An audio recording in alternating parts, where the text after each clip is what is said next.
and it is my pleasure to show my work titled Deep Learning Based Pattern Analysis for Structure Deterioration Evaluation.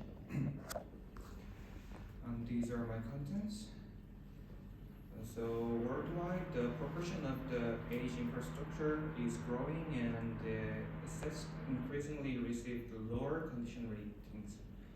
The IALCCE in 2025 report card highlights the drop in good rates and the rise in fair ones trends driven in the part of the growing share of the aged assets. In South Korea, any structure over the 30 years old is classified as aged, and this segment continued to expand annually. By 2023, the aged Korean structures require the repairs at 4 times larger than the rate of the new assets. So in Korea, the low rating structures undergo the more frequent inspections using the field test or the visual checks. These methods are subjective and infrequent, delaying responses. The Structure Health Monitoring (SHM) offers the real-time sensor-based objectivity. Combining the SHM with the traditional inspection promises faster and more reliable safety assessments. So the needs for the real-time sensor-based SHM to assess the infrastructure aging are increasing, especially as the number of the aged structure grows. There is a strong demand for sensor-based SHM to make a real-time and data-based evaluation. In response to these needs, I conducted the research on developing a deep learning algorithm that uses real-time sensor data to quantify and predict the long-term structural health of the aged infrastructure. For this study, I made a few assumptions. The first, a digital twin model resembling the real structure is available. And second, structural deterioration due to aging is assumed to manifest as a uniform stiffness degradation across the entire system. And last, the synthetic structural response data undergo aged conditions can be generated. To meet my research goal, I had to develop a model to evaluate behavior changes due to aging. The structural model-based approach is highly accurate, but it struggles with the complex structure, while the non-structural model-based approach is easy to apply but is limited in capturing the detailed physical behavior. In this study, I proposed an LSTM-based pattern model that serves as a surrogate numerical model of the structural behavior. It learns the normal response pattern by predicting the response at another location from the input data.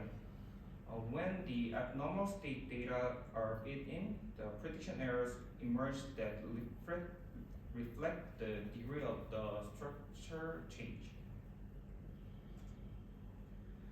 The research comprised 4 steps to estimate the stiffness degradation from prediction errors. First, I built the 2D table stage bridge model and generate the structural response data set under the both intact and aged condition using the multi-vehicle moving load scenarios. And second, I trained the LSTM pattern model on this data set to capture the normal behavior pattern.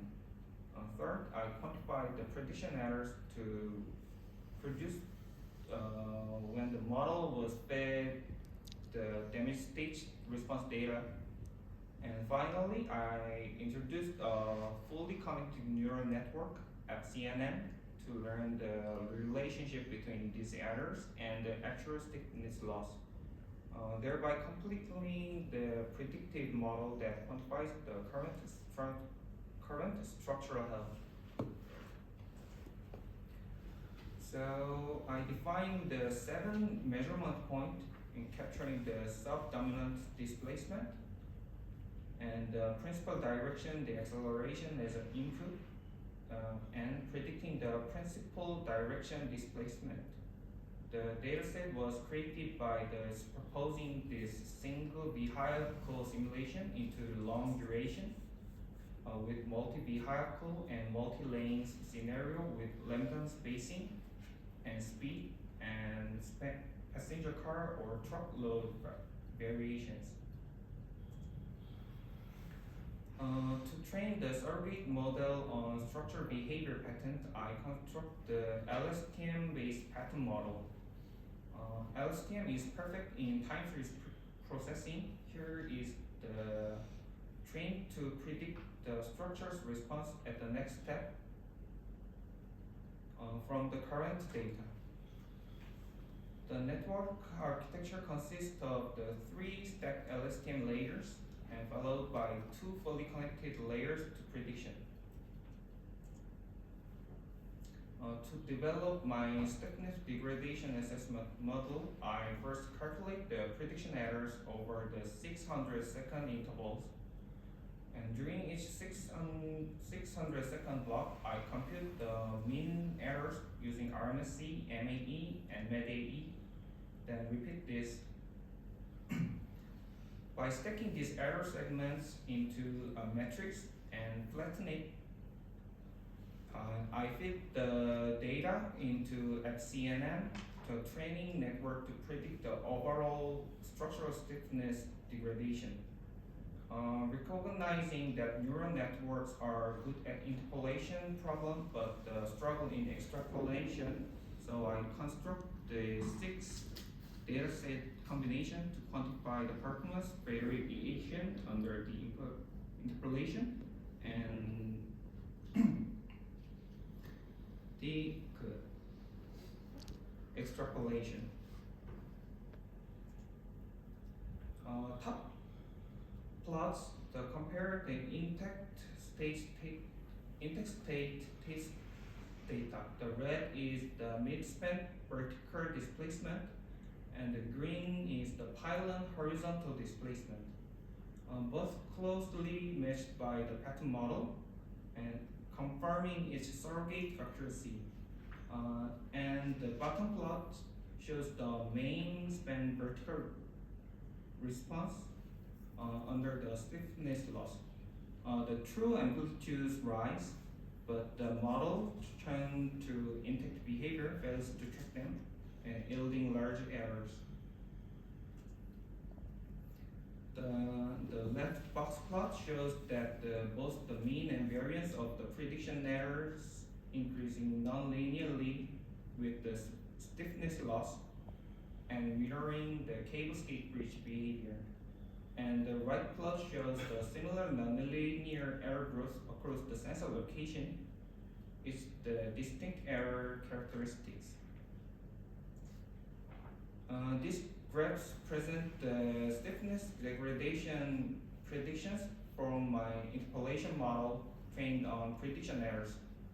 All the results are for the test data, and I see that providing the model with a wider range of the stiffness degradation cases during the training leads to more stable and accurate degradation estimates.